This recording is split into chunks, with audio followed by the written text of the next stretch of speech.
Brian, I want to start with you. You know, there's been a lot of talk about iOS and how different it is going to be. What sort of changes are you expecting? I think it's going to be much more stripped down than the previous versions of the operating system. I think they're going to use a much thinner font.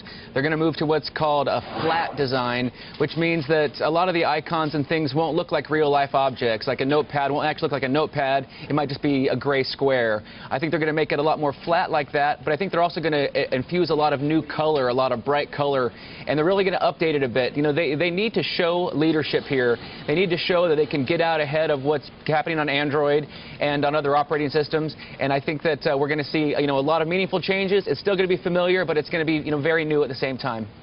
So potentially no more yellow notepad, no more wooden bookshelves, some of the things that have been the landmarks of iOS since the very beginning. I want to get to Paul Kudrowski now. Paul, a lot of people have said iOS is starting to look dated, and I should mention that Tim Cook is on stage right now presenting at WWDC. How important is this iOS update for Apple?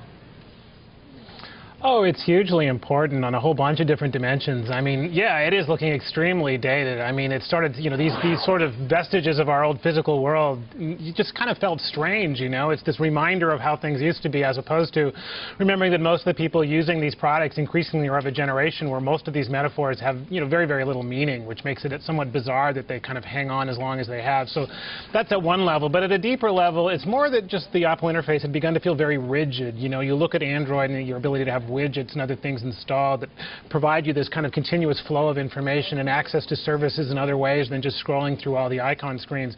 Apple started to seem like it wasn't just leading, but it was feeling, very, very dated. So it's easy to dismiss all of this and say, really, we're talking about new icons, changed colors and fonts. Is this what Apple has come to? But it's more a reflection of the way the market's changed, that, you've tried a bunch of things and this is the way the market's going and Apple needs to be there. That's right. And there's been a lot of talk about, these design changes and Apple becoming a design leader once again. Jonathan Ive, Apple's lead designer, we know had dominion over not just the hardware this time, but also the software. I want to bring John back into this conversation. John, Johnny Ive doesn't typically take the stage at WWDC, but any chance we could see an appearance from him today? I think there is. There were some photos of him yesterday making his way in as they did all the preparation for this.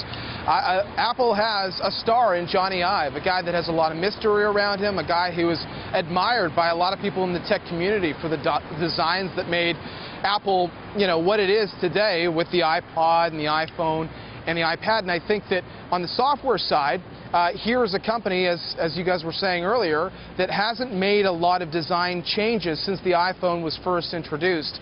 And he's got a lot of explaining to do, at least communicating, Apple does, in terms of what the new software experience is going to be.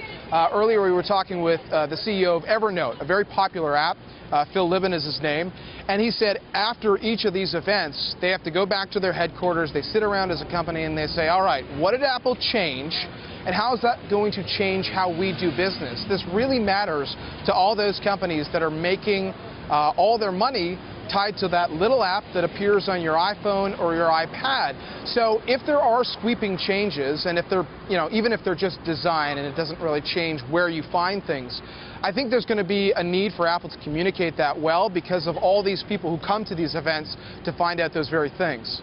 Right. And Tim Cook continuing his remarks right now in San Francisco. He's talking about Apple's global presence, mentioning that Apple now has 407 Apple stores now worldwide.